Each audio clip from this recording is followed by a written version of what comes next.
Let's talk about some of the major developments that went down over the weekend. And I also got some NIL numbers to report. Those are always interesting to look at when those recruitments have ended. We get to see why. But let's start with Notre Dame. The Irish stay hot. Big commitment over the weekend. And this one was destined to go down the way that it did. The Fighting Irish beat out Alabama and Oklahoma to land Elijah Golden. That's why I said it was destined. With a name like Golden, how can you end up anywhere but Notre Dame when they've offered? So top 20 defensive lineman is Elijah Golden. Really highly coveted, but his recruitment, I mean, he's a top 20. I think he was ranked number 19 defensive lineman in the country. But I've said this on the show a couple times. It felt like his recruitment was more like a top 10 defensive lineman, not a top 20 defensive lineman. Just a ton of value at that position. And Elijah Golden at 6'3.5", 280 pounds is a great player. So what a summer it's been for the Irish. You know, we've had some big commitments already. Rodney Dunham, Joey O'Brien, Kerry Adams, Caden Finley, Javian Osborne. There's been so many this summer. But this commitment right here might have closed up shop for Notre Dame in the 2026 class. They are absolutely loaded right now. We've talked about the playmakers, right? We've talked about all the wide receivers, the running backs that Notre Dame is loaded up on. But that defensive line is tough. At edge, you got Ebenezer Ewatade, Tiki Hola in the middle, and now you add Elijah Golden to Notre Dame's number 4 ranked class in the country. Yes, they are exiting the summer. You know, a lot of times Notre Dame will enter the summer with a top 10 or a top 5 class, but that's not the way the summer always ends. But Notre Dame, on a high note, is exiting the summer with the number 4 ranked class in America. All right, Auburn, they made a massive jump over the weekend. After back-to-back top 10 classes under Hugh Freeze, it looked like they'd be right back there, right? But that's not how the summer went. 3 of Auburn's top-rated commitments flipped their commitments elsewhere this summer. Remember, Hugh Freeze was always known as the one that does the flipping, not the one that gets flipped on. But obviously, there's a wait-and-see mentality on the Plains when it comes to recruiting. They are just not giving him the pass, the hope, the excitement. It's worn off a little bit, not just with the recruits. Auburn fans probably feeling the same exact way about Hugh Freeze and this roster right now. But Auburn had the number 56 ranked class heading into last week. Now they've made that jump up to 37, and they're still moving forward. But what was the catalyst behind this? It was number 2 ranked wide receiver in the Rivals rankings, Jace Matthews.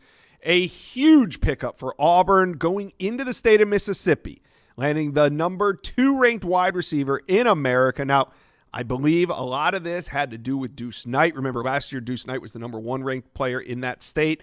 Flipped from Notre Dame to Auburn. Huge pickup. He's on the roster now. He's looking great. Well, Jace Matthews is coming to join him on the plane. So, now, the theme moving forward for Auburn is going to be flip targets, because if this season goes the way, if it's a positive season, if Hugh Freeze can rack up some big wins, the recruits will follow in those first 2 years, those top 10 classes.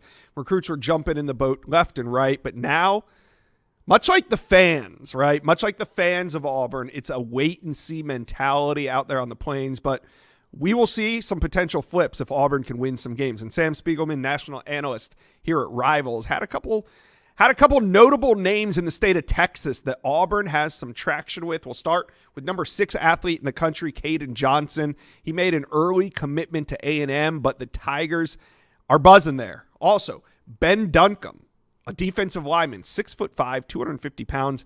He's from Austin, Texas, but somehow slips out of there and commits to Kentucky. Yeah, big old defensive lineman committed to Kentucky. Auburn's in on that one. Isaiah Broughton, another one. I mean, I guess this is just what happens when you have so much talent in the state of Texas. You can be a defensive lineman and go 6'4", 315 pounds and commit to UNLV. Yeah, Dan Mullen got a good one, at least for now. Auburn on the heels of this one. So the Tigers sitting at number 37 right now, but that all could change. Do you think Hugh Freeze has another top 10 class in him? Let me know, comment section below. All right, let's get to some of these reported NIL numbers. Now, this one's for edge Anthony Tank Jones after that Oregon commitment. Remember, we went live for it. It was about 10 days ago or so now. So he was considered a long-time lean. Remember, he's from the state of Alabama to the Crimson Tide. So He was leaning to the in-state team. It wasn't a ho-hum recruitment. I think Texas A&M was always in there. Oregon was definitely always in there. But as we got closer and closer to that commitment, the Ducks and Dan Lanning, they were surging, and they continued to push the right buttons because they landed him.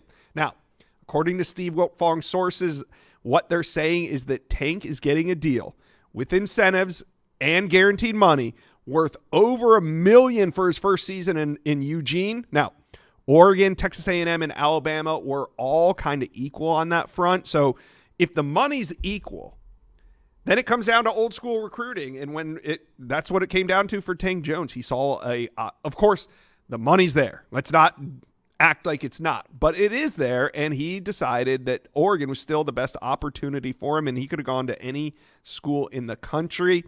And, it made me think, money at Oregon isn't endless, right? How could it be? How could it be endless if they missed on quarterback Jared Curtis, if they missed on wide receiver Chris Henry, if they missed on offensive tackle Jackson Cantwell? You can't tell me that they have endless money if they don't land the targets that they really want. But I guess they also really wanted Tank Jones, and they landed him. All right, reported NIL package for 2027 edge LaDainian Guyton after Thursday's commitment to Texas Tech. Yes, Texas Tech landed the number one player in LaDainian Guyton for the 2027 class. Now, Pete Nakos, he had some sources on this one, and the number one recruit in the 27 class is expected to sign a multi-year deal that is going to make him one of the top paid edges in college football. But the 6'3", 240-pound Guyton is expected to make roughly $900,000 as a freshman. Now, this does not include any upfront cash or any incentives that he may have signed on to as well. So this is more of what his base quote-unquote salary will look like in 2027. Now, it's a 3-year deal, as Nakos is saying, and it has some escalators. It jumps in pay year over year, as it should. He's expected to make $1.2 million as a sophomore, $1.4 million as a junior. In total, the deal is expected to max out at $3.5 million, according to Nakos sources. So this is basically in line with what the market has paid the top pass rusher in the last couple of years. This is on pace to be about the same amount as Colin Simmons made at Texas, or what Dylan Stewart was making his freshman year at South Carolina. Big money being passed around to some of these guys. All right, let's take a look. Can we take a look at the top 10? Here it is as we are exiting summer. USC still at top. Georgia, Oregon, Notre Dame there at 4. Texas having an awesome summer. They're at 5. A&M, Alabama, LSU, Ohio State, and Miami. Miami is in there at 10. For much of the summer, they were outside the top 10, but they are now in there. You guys talk to me. Who is your surprise of the summer? Who's your team of the summer? Let me know. Comment section below.